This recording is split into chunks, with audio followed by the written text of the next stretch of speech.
Welcome friends to this big topic of infertility. Let's cover it. By definition, what is infertility? It's an apparent failure of a couple to conceive after 1 year of unprotected and regular coitus. In this definition, the words important here are unprotected. That makes it very clear that the couple is together but not using any kind of contraceptives. And the other thing important is regular intercourse. Means they should be staying together for that 1 year and the coital frequency should be normal. And if in this case they fail to conceive over a period of 1 year, then we call it as infertility and then we start investigating this couple. Now infertility can be primary or it can be secondary. What is primary? That in that particular couple, conception has never occurred before, that is primary infertility. And secondary, they have either one abortion or a live birth or a dead fetus was born, means that couple has conceived before and now because of some reasons they are unable to conceive. This is called as secondary infertility. Physiological infertility, before menarche, every female is infertile.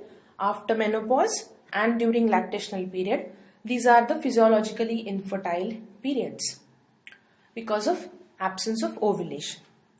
What is sterility? Sterility is a little different from infertility, less used terminology, but it is absolute inability to conceive, maybe because of some congenital or acquired irreversible losses of functional gametes in that couple or in either of parents. Then there is these two confusing terminologies and let's get it very clear that what is fecundability and what is fecundity, because MCQs can be there and they would be confusing. So fecundability is probability of achieving pregnancy in a single menstrual cycle and fecundity is probability of achieving a live birth in a single menstrual cycle. The difference is one says that achieving pregnancy and the other one says achieving live birth. So fecundability is achieving pregnancy in a single menstrual cycle and fecundity is achieving live birth in a single menstrual cycle. According to WHO, when we talk about positive reproductive health, it considers everything.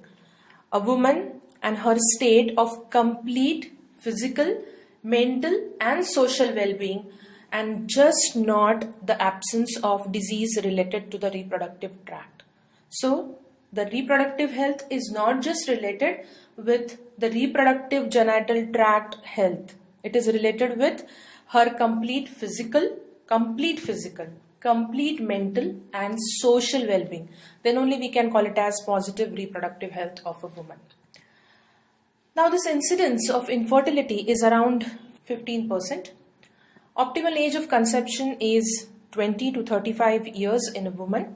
As the age advances beyond 35 or 40, fertility rate gets reduced in more commonly in females.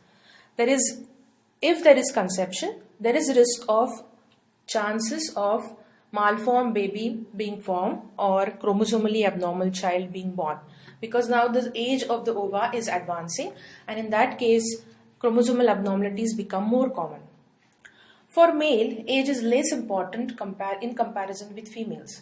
But still, if males have 50 years and above age in a couple, then they also have decreased fertility because of decreased libido and sexual dysfunctions. They are very common as the age advances. So because of that, fertility rate decreases. Why this is important?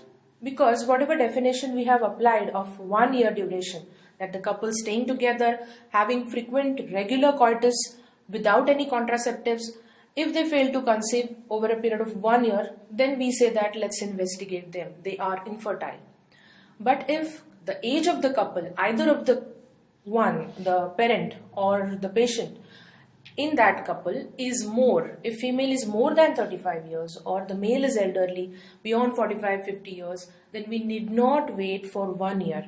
We can start investigating that couple with less period, maybe 6 months of time we can give them, because we all know that the rate of fertility will go down.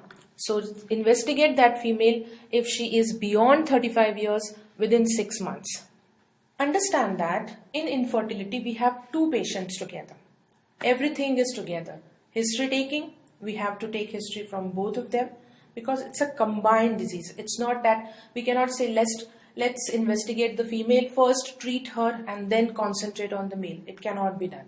We have to talk to them together. History should be together. Then the counseling and the investigations, everything would be simultaneously done in both of them. The major goals of treatment of infertility are, we want to identify the cause, which factor, who is responsible, and treat them accordingly as early as possible.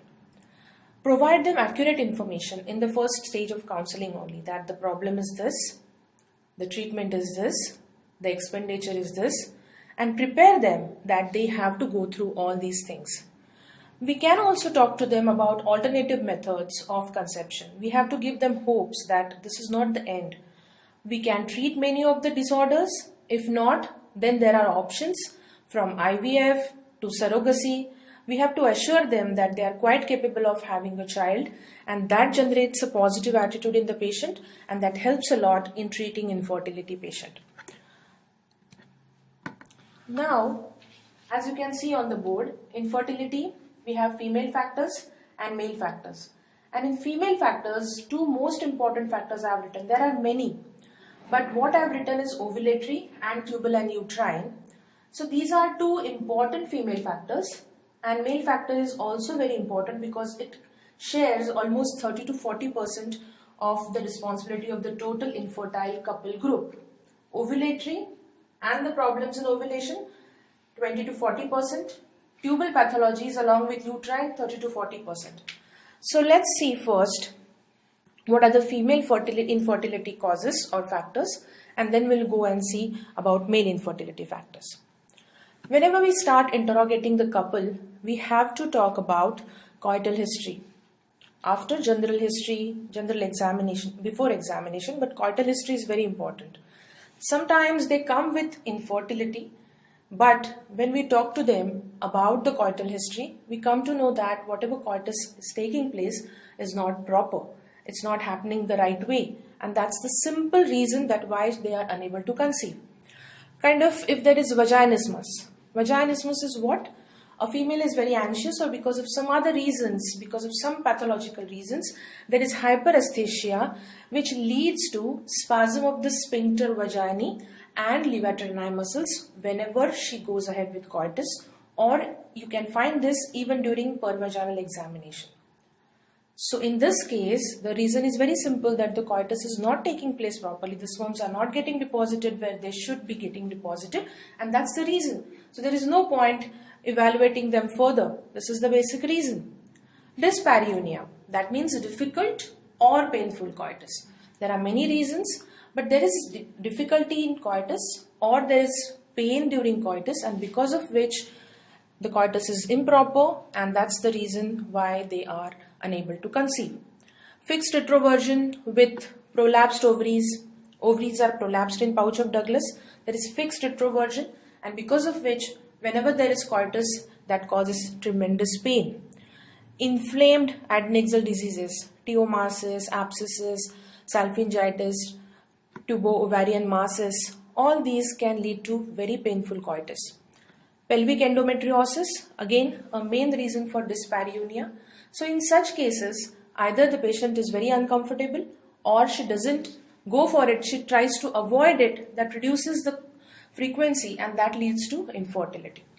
Again, simple anxiety, maybe because of some previous unfortunate incidences or whatever ways that female has been hurt before. There can be severe anxiety generated in the female before she goes for coitus, and that can also lead to infertility, because conception is not just very restricted to the reproductive tract. It is also related to brain, hypothalamus, the feelings, everything is important. It's not just limited to a genital tract. And it's not easy to conceive the way it is shown in TV serials, or it's not that easy.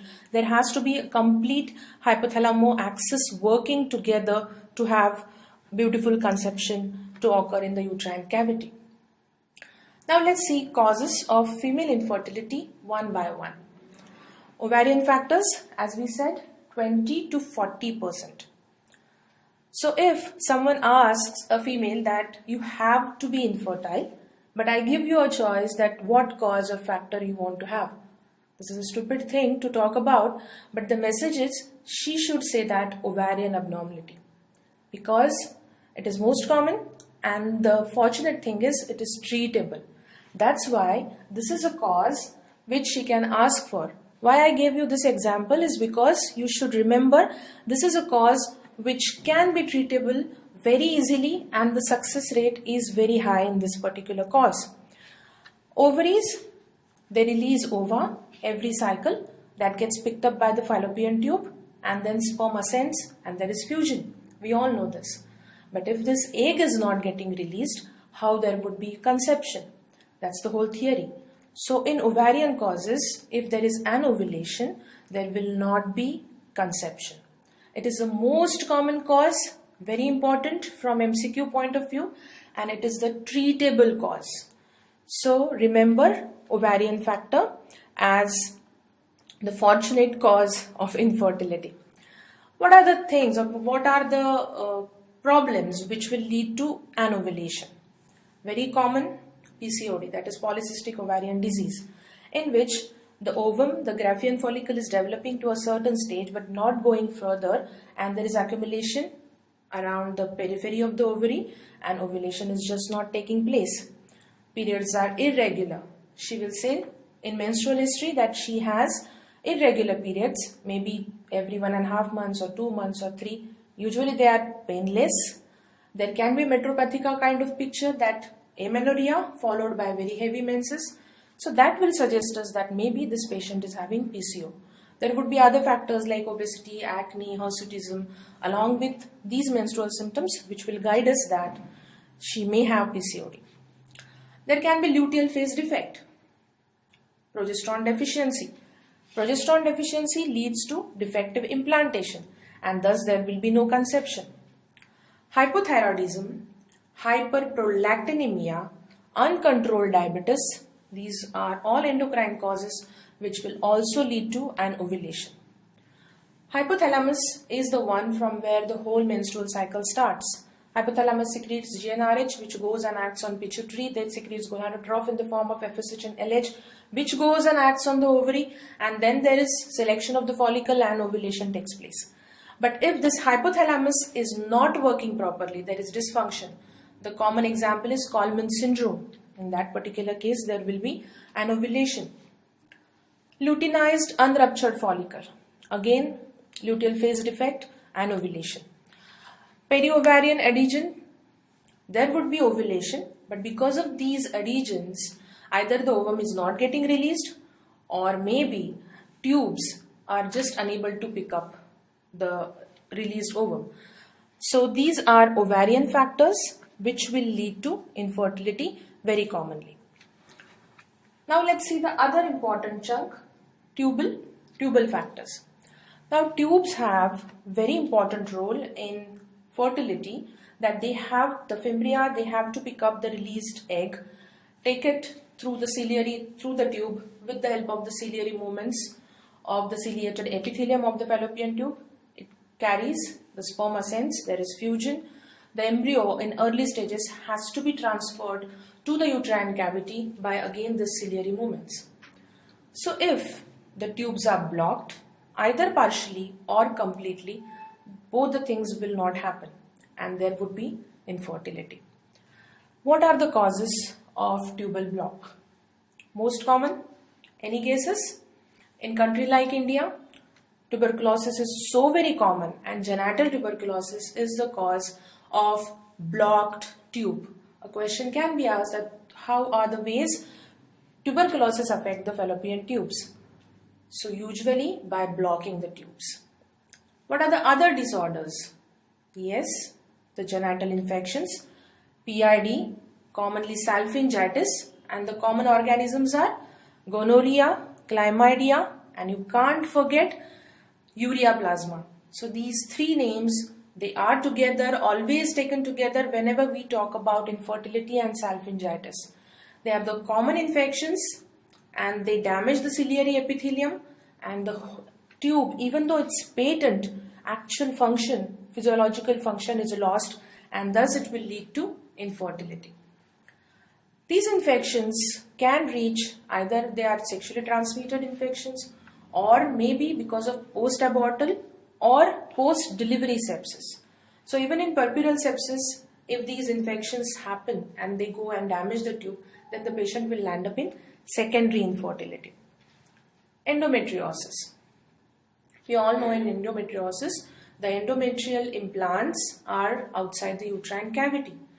They can be around the tube. That leads to tubal inflammation. Again, there can be kinking, there can be affection of the intratubal environment, and thus the tubal function will get affected. So these are the common reasons. But in Tubal factors, I would request you to remember about tuberculosis and the common sexually transmitted diseases. Those are gonorrhea, chlamydia and ureaplasma. Now coming to uterine factors. Again, a very important thing. Almost they form 30 to 40% causes. From congenital malformations till fibroids, everything can cause infertility. What are the congenital malformations? Absence of uterus. We can start from there. That patient may come to us as a symptom of infertility, and when we investigate, we come to know that uterus is totally absent. We all know this intersexuality, the syndromes, then the Mullerian abnormalities, that uterus is either totally absent or hypoplastic, very small and not able to bear a baby inside. There can be even simpler congenital anomalies like septate uterus. Again, a MCQ can be there, which is the most common uterine anomaly which leads to infertility, and the answer is septate uterus. The cause is, as there is septum has very poor blood supply, decidua will not be well formed, so even though conception takes place, there will not be implantation. So septate uterus is a commonest cause as uterine anomaly for uterine factors of female infertility. Now coming to other causes, Asherman syndrome. What is Asherman's? Asherman's is there is synechia formation or adhesion formation inside the uterine cavity. They may happen because of overzealous or vigorous curettage, especially if this curettage is done either for PPH postpartum. Postpartum curettage leads to Asherman syndrome more commonly. But it can happen after any abortion process or DNC done for any specific reason. So this vigorous or overzealous curettage, where not just the endometrium is curated but the basal layer is also curated, it is done very vigorously, then it will heal with the formation of fibrotic bands inside the uterine cavity, and there would be Asherman syndrome. It can happen post-abortal, puerperal, post-myomectomy, post-metroplasty. Metroplasty is a surgery done for uterine anomalies. If there is bicornuate uterus or if there is big septum inside, then we can do septoplasty or metroplasty. So these are a few surgeries done for correction of congenital uterine anomalies. Even Asherman can take place after uterine artery embolism. Tuberculosis and schistosomiasis, these infections can also lead to intrauterine cavity adhesion formation. Symptoms, how the patient would present. When you take her history, she would give classical history of hypomenorrhea. Means she is having very scanty menses. She is bleeding very less. Because of these adhesions, the cavity is obliterated. That's why she has oligomenorrhea, or it is called as hypomenorrhea when the blood loss is less. Amenorrhea can also be there, or else there would be repeated pregnancy losses. Then coming to the other common variety which is seen in the uterine cavity is fibroids. Fibroids, the locations are different, but the fibroid, more it is towards the uterine cavity, more likely that it will affect the fertility. Again, the reason, because of the fibroids, the cavity is either obliterated. If they are at the cornu, they can block the sperm entry. If they are at the submucous level, they will affect the nidation, the decidua would be defective, and implantation would be affected. So fibroid is again a very important cause. Tuberculous endometritis. Again, as we have very common disease as tuberculosis, endometritis is also very common. Endometrial polyps or exposure to DES in utero. So this may also affect fertility of that female. Now coming to a little complex part, that is cervical factor. What are the cervical factors?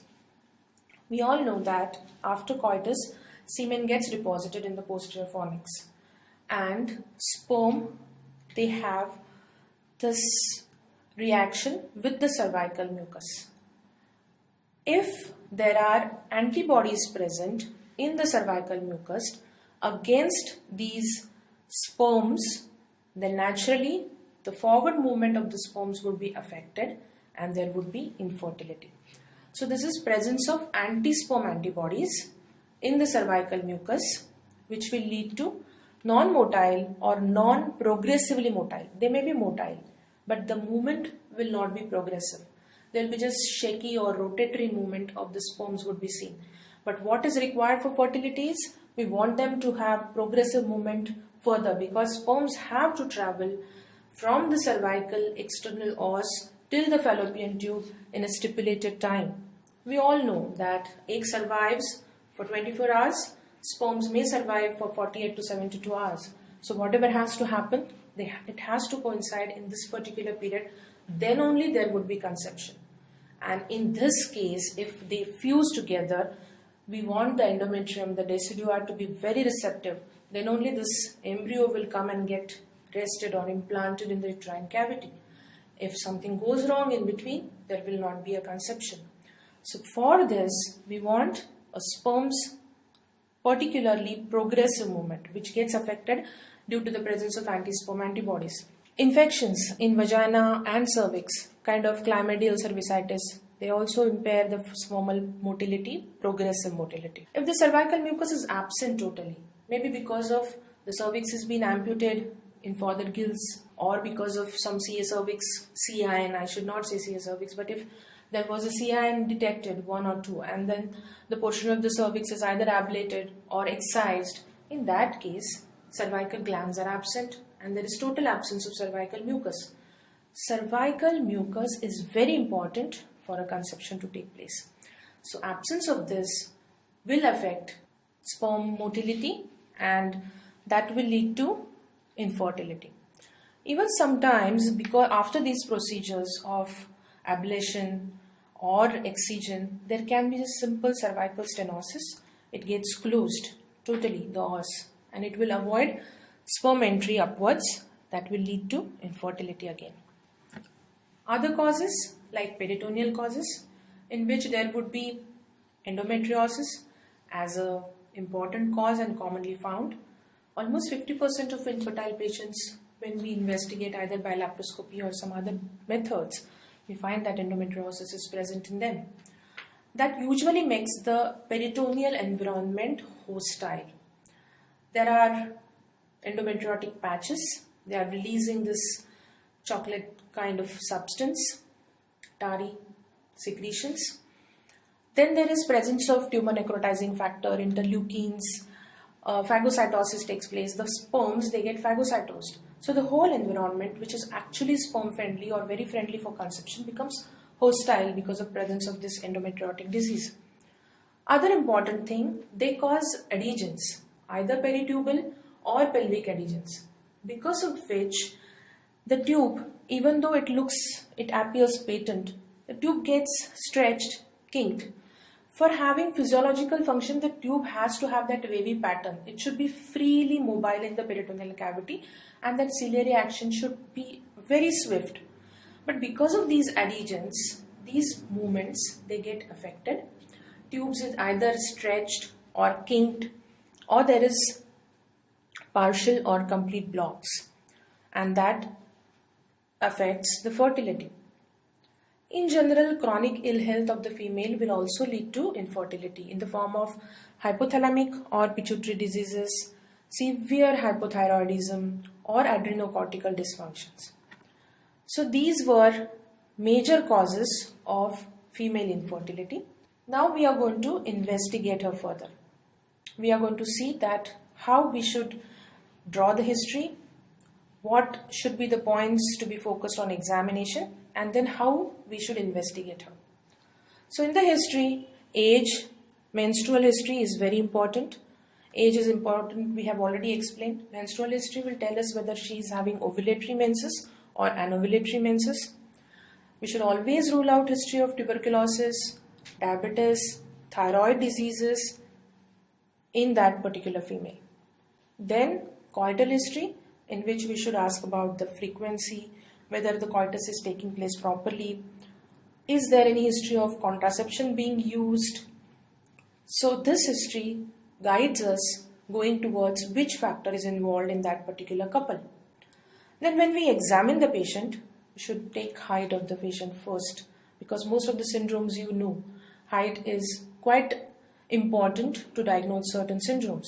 Weight, obesity affects, underweight affects, anorexia, you know, hypothalamic effects. Then patient with a lot of exertion, some athlete, they also have some hormonal imbalances. So we have to consider these points. Blood pressure, signs of hirsutism, that will tell us whether she has any PCOD kind of picture. So see that whether she has extra hair growth on her body. Look for thyroid swelling. Palpate lymph nodes. Breast examination is very important in an infertile female, because if there is galactorrhea or some secretions found that suggest high level of prolactin, then we can either go for that prolactin, you know, that it depresses FSH and LH and there would be an ovulation. There can be even pituitary tumors. So breast for some secretion is very important.